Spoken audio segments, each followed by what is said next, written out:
China has, in 2011, moved up to becoming the largest manufacturer in the world.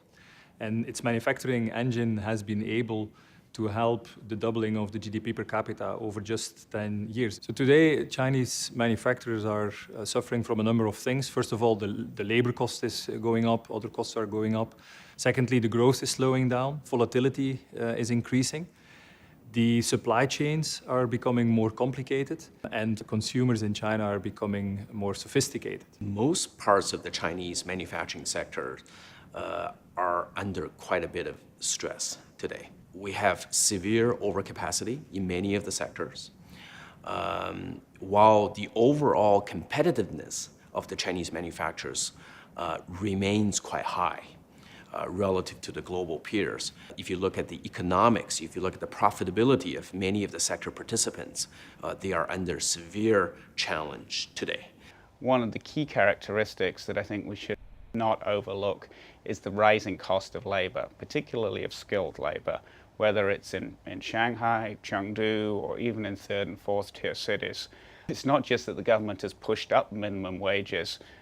Employers are finding they have to pay in excess of minimum wage to attract talent.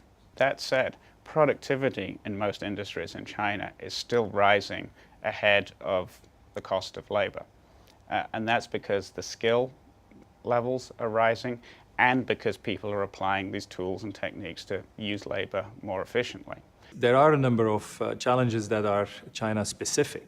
For instance, the fact that the manufacturing sector has been developing so fast. This means that managers don't have that long experience.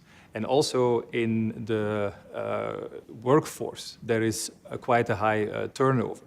And this leads to additional challenges around coaching people.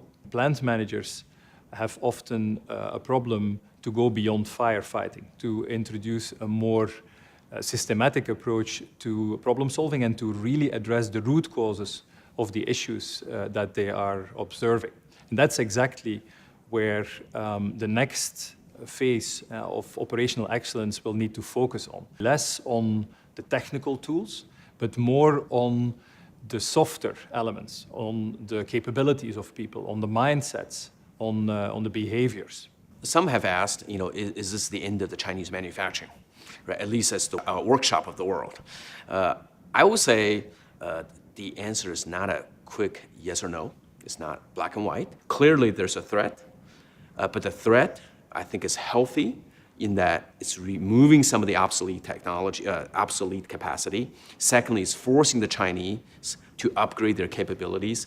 And overall, I think just having competition is good for global consumers.